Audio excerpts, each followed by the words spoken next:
Hello students मेरा नाम है मोहित कुमार शर्मा और मैं मैथ पढ़ाता हूँ। स्टूडेंट्स आज हम स्टार्ट करेंगे एक्सरसाइज 3.4। इस एक्सरसाइज को शुरू करने से पहले मैं आपसे कुछ कहना चाहता हूँ।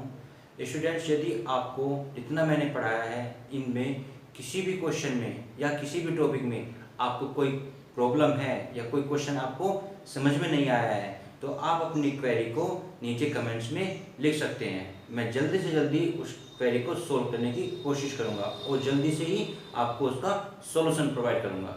ठीक है, आइए आप करते हैं एक्सरसाइज 3.4। देखिए इसके फर्स्ट क्वेश्चन में क्या दिया गया है। फर्स्ट क्वेश्चन में दिया है स्टेट वेदर ट्रू और फॉल्स। आपको बताना है जो ये स्टेटमेंट दी हुई है क्या ये ट्रू है या फॉल्स है। ये सभी स्टूडेंट ये सभी की सभी जो आपको स्टेटमेंट दी गई है ये सभी आपकी डेफिनेशन पे डिपेंड करती है। आपको पता होना चाहिए स्क्वायर्स क्या होते हैं, रेक्टेंगल्स क्या होते हैं, रिम्बस क्या होते हैं, पैरेललोग्राम क्या होते हैं, ट्रेपीजियम क्या होते हैं, काइट्स क्या होती हैं और इनकी प्रॉपर्टी क्या होती है। यदि आपको ये सभी मालूम है तो आप इन स्टेटमेंट को आसानी से सोल्व कर सकते हो। ठीक है, आइए सोल्व करते हैं। देखिए सबसे पहले क्या दिया है, all the rectangles are square. Statement क्या दिया है, ऑल रेक्टेंगल्स आर स्क्वायर। क्या सभी रेक्टेंगल क्या होते हैं, स्क्वायर होते हैं। ऐसा होता है, आप बताइए। तो हम क्या कहेंगे, नहीं। क्यों?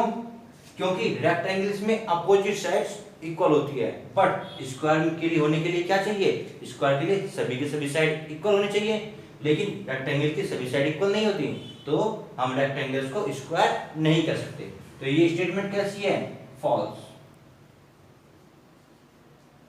ठीक है, फॉल्स क्यों है, क्योंकि रेक्टेंगल्स स्क्वायर नहीं हो सकते। रेक्टेंगल को स्क्वायर होने के लिए क्या चाहिए, रेक्टेंगल की अपोजिट साइड इक्वल होती है जबकि स्क्वायर की सभी साइड इक्वल होती है। तो यदि रेक्टेंगल की सभी साइड इक्वल हो जाएगी तो वो स्क्वायर बन जाएगा, लेकिन यहाँ पे ऐसा नहीं है। ठीक है, रेक्टेंगल की तो अपोजिट साइड इक्वल होती है तो वो स्क्वायर नहीं हो सकते। जो ये बात कही है, स्टेटमेंट कही है, इसका मतलब वो फॉल्स है, गलत है। आगे क्या कहा है, ऑल रिम्बसेस आर पैरेललोग्राम। क्या ऑल रिम्बसेस, सभी रिम्बसेस क्या होते हैं, पैरेललोग्राम होते हैं। क्या ये बात ट्रू है, फॉल्स है? तो रिम्बसेस है, रिम्बसेस की क्या होती है, अपोजिट साइड्स पैरेलल होती है और पैरेललोग्राम में क्या होता है, अपोजिट साइड्स पैरेलल होती है। इसका मतलब रिम्बसेस जो होते हैं वो पैरेललोग्राम होते हैं। तो ये बात हमारी क्या हुई, ये हुई हमारी ट्रू। ठीक है, इसके बाद आया हमारा सी पार्ट। सी पार्ट में क्या कहा है, all squares are rhombuses and all also rectangles. क्या कहा है, ऑल स्क्वायर्स आर रिम्बसेस, सभी स्क्वायर रिम्बसेस होते हैं, एंड आल्सो रेक्टेंगल, और रेक्टेंगल होते हैं। अब देखिए स्क्वायर की सभी साइड इक्वल होती है, ठीक है ना। इसको रिम्बसेस, रिम्बसेस की क्या प्रॉपर्टी है, रिम्बसेस की भी क्या होती है, सभी के सभी साइड इक्वल होती है। तो हम क्या कर सकते हैं, स्क्वायर रिम्बस हो सकते हैं क्योंकि स्क्वायर की भी सभी साइड इक्वल है और रिम्बस होने के लिए भी सभी साइड इक्वल चाहिए। तो ये बात तो सही है। अब देखिए एंड आल्सो रेक्टेंगल, और स्क्वायर रेक्टेंगल भी होते हैं। देखिए रेक्टेंगल होने के लिए क्या जरूरी है, रेक्टेंगल होने के लिए जरूरी है कि अपोजिट साइड्स इक्वल होनी चाहिए और एंगल 90 डिग्री होने चाहिए। स्क्वायर की है, बिल्कुल है। क्यों? क्योंकि स्क्वायर की तो सभी साइड इक्वल है तो अपोजिट साइड तो ऑब्वियसली इक्वल होंगी और एंगल भी साइड 90 डिग्री है। इसका मतलब जो इस स्टेटमेंट में कहा गया है वो बात सच है। तो हम क्या लिखेंगे, ट्रू। ट्रू, ठीक है। नेक्स्ट आया, all squares are not parallelogram. सभी स्क्वायर पैरेललोग्राम नहीं होते। ये बात है, नहीं, ये बात तो सच नहीं है। स्क्वायर तो पैरेललोग्राम होते हैं। पैरेललोग्राम होने के लिए क्या चाहिए, अपोजिट साइड्स पैरेलल और इक्वल होती है। यस, स्क्वायर की भी अपोजिट साइड्स पैरेलल और इक्वल होती है। तो जो ये स्टेटमेंट दी है ये गलत दी हुई है, तो इसको हम क्या लिखेंगे, फॉल्स। ठीक है, इसके बाद ई दिया है, ऑल काइट्स आर रिम्बसेस। सभी काइट्स रिम्बसेस होती है। ये है, देखिए काइट्स की क्या होती है, नॉन कंजुगेटिव साइड्स इक्वल होती है, जबकि रिम्बसेस में तो सभी साइड इक्वल होती है। काइट्स में सभी साइड इक्वल नहीं होती, नॉन कंजुगेटिव साइड्स इक्वल होती है। तो ऑल काइट्स आर रिम्बसेस, ये है नो। ये बात क्या कही है, गलत कही है। इसका मतलब फॉल्स। ठीक है, ऑल रिम्बसेस आर काइट। सभी रिम्बसेस क्या होते हैं, काइट्स होते हैं। अब देखिए काइट्स होने के लिए नॉन कंजुगेटिव साइड्स इक्वल होनी चाहिए।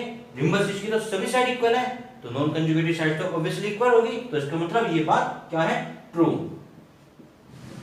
ठीक है, नेक्स्ट है, ऑल पैरेललोग्राम्स आर ट्रेपीजियम। सभी पैरेललोग्राम ट्रेपीजियम होते हैं। अब हमें देखना पड़ेगा ट्रेपीजियम क्या होता है। ट्रेपीजियम वह क्वाड्रिलेटरल होता है जिसकी one pair of opposite sides parallel होती है। वो पैरेललोग्राम क्या होता है जिसकी both pair of opposite sides parallel होती है। जब इसकी दोनों अपोजिट साइड्स के दोनों पेयर पैरेलल होते हैं तो वन पेयर तो हो गई, क्योंकि ट्रेपीजियम में तो one pair of opposite side होना चाहिए। तो इसका मतलब ये क्या है हमारा ट्रू, पैरेललोग्राम ट्रेपीजियम होते हैं।